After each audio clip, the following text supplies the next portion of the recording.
नामांकन में जितना लोग मुझे आशीर्वाद देने आया है, मैं राष्ट्रीय जनता दल के जो उम्मीदवार हैं उनको चुनौती देता हूं कि उनकी 1/4 भी रुज उठा ले और माफी मांग ले।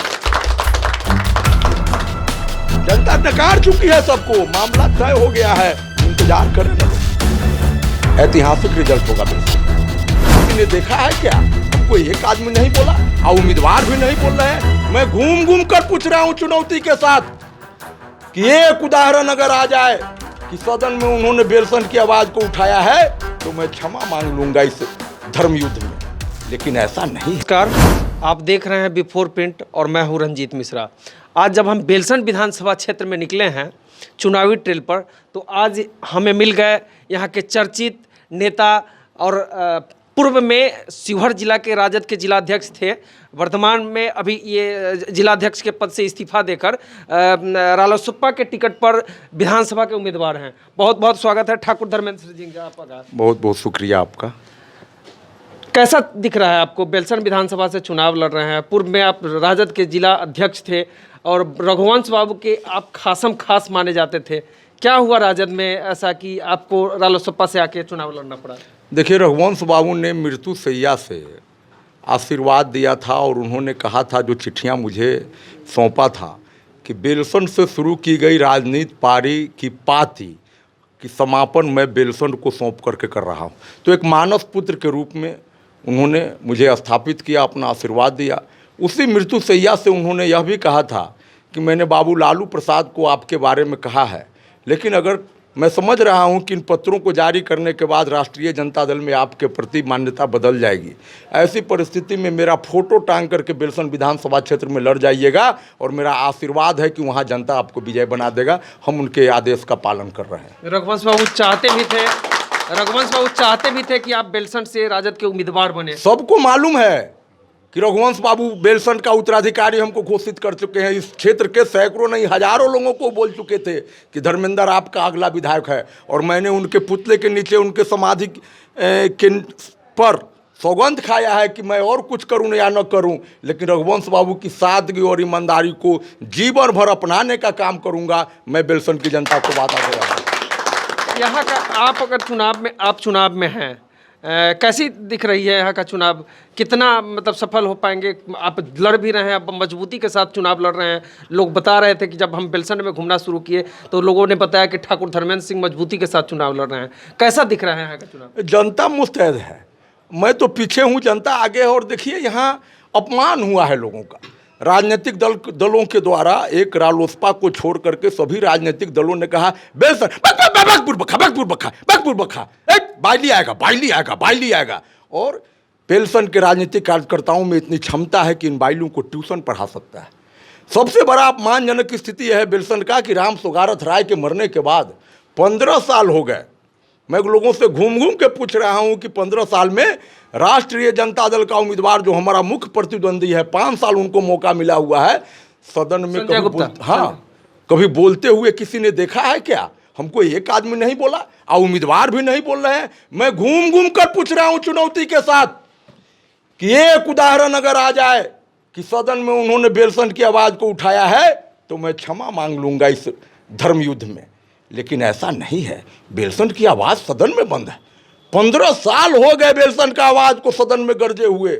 जनता तय कर चुकी है कि इस बार उस आवाज को बुलंद करना है। मामला किसी आर्टी और पार्टी का नहीं है। मतलब आप यहाँ से जीत रहे हैं 50,000 से अधिक वोटों से, और हार जीत आर्टी और पार्टियों के बीच में नहीं है। बेलसन जीतेगा कि हारेगा, पटाखा बेलसन में फूटेगा कि ससौला में फूटेगा, लड़ाई इस बात का है। बहुत दिनों से एक्टिव होकर राजद के लिए काम किए। राजद के कार्यकर्ता का क्या आती है? आप तो राजद के कार्यकर्ताओं को सींचने का काम कर रहे थे, वो लोग आपके साथ हैं? देखिए, हमको राजद से कोई शिकायत नहीं है। जब मैं त्याग पत्र देने गया था तो मैं भर हिच्छा रोया था, क्योंकि राष्ट्रीय जनता दल ने मुझे सम्मान देने का काम किया था। हमको नेता प्रतिपक्ष से भी कोई शिकायत नहीं है। इस क्षेत्र में तो राजद का बहुत कार्यकर्ता को आप जुड़े हुए थे। जी जी, और एक भी साथी को मैंने सब लोगों से क्षमा मांगा कि बेलसन के हित में निर्णय लेना है, क्योंकि लोगों का दबाव था कि सदन में आवाज़ बंद है बेलसन का, और जो यहाँ से विधायक हैं उनसे लोग त्रस्त थे। जो राष्ट्रीय जनता दल का चेहरा आ गया उनका चेहरा लोग देखे हुए थे। और 30 वर्षों 31 वर्षों के सामाजिक जीवन में विश्वनाथ प्रताप सिंह के जनमोर्चा में समस्त समाजवाद का झंडा लेकर के खड़ा हूं, लेकिन कभी भी मैंने दल के अनुशासन को तोड़ने का काम नहीं किया। तेजस्वी जी को जब मैं इस्तीफा देने गया तो मैं तेवर में था, मुझे नहीं मालूम कि उनका व्यवहार मेरे साथ क्या होगा और मुझे क्या जवाब देना होगा, लेकिन मैं भावुक हो गया, मैं काफ़ी रोया था वहाँ। तेजस्वी जी ने कहा कि मजबूरी आनंद मोहन के बेटा को शिवहर देना पड़ रहा है धर्मेंद्र जी, इसके कारण आपका टिकट काट रहे हैं। आप अगर धैर्य के साथ रह गए तो आप शिवहर लोकसभा के हमारे अच्छे उम्मीदवार होंगे, आप मेरे रघुवंश हैं। लेकिन दूसरी ओर क्षेत्र के जनता का जवाब था, बेलसन परसौनी से लेकर तरियानी का एक एक गांव का आवाज आ रहा था कि ये बाइली लोग क्या समझ करके हम लोगों के किसी आदमी को टिकट नहीं देते हैं, हम लोगों को नपुंसक समझते हैं, हम लोगों पर बाइली आदमी आता है तो इस प्रकार का व्यवहार करता है कि जैसे हम लोगों पर राज किया जा रहा है और हम लोग ईस्ट इंडिया कंपनी के गुलाम हैं, ऐसा लोगों को लग रहा है। अब इस बार मतलब जब आप चुनाव मैदान में आ ही चुके हैं, जीत का दावा भी कर रहे हैं, लोगों का समर्थन भी मिल रहा है, आपके कार्यकर्ता को देख रहे हैं हम, काफ़ी संख्या में कार्यकर्ता बाहर भी दिख रहे हैं, तो आप चुनाव जीतते हैं तो आपका यहाँ बेलसंड के लोगों के लिए क्या विजन होगा, क्या काम करेंगे ऐसा? खादी से लोगों का विश्वास उठ चुका है, इसलिए मैं कोई वादा नहीं करूँगा।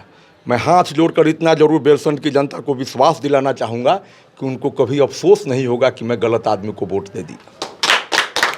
और हमारी प्राथमिकता है इस तरियानी चौक पर संत प्रेम भिक्षु महाराज की प्रतिमा आज एक रूम में कैद है, बेईमानों ने नहीं लगाया, रघुवंश बाबू उस प्रतिमा को लगाए थे, हमको उस काम को करना है। वहाँ पे बीच सड़क पे प्रतिमा जी, संत प्रेम भिक्षु जी की पहचान की धरती है यहाँ। बाइली आदमी को क्या मतलब, उसे क्या आपको लस्ट है? वो तो तुम तो ठहरे परदेसी, चौक चौराहा पर गाना बज रहा है, सुबह वाली गाड़ी से ससौला चले जाओगे, सहरसा चले जाओगे, तो उनको क्या मतलब लगा? बेलसन छतौनी पथ हमारा डिस्टर्ब है, हमको इसको चालू करना है।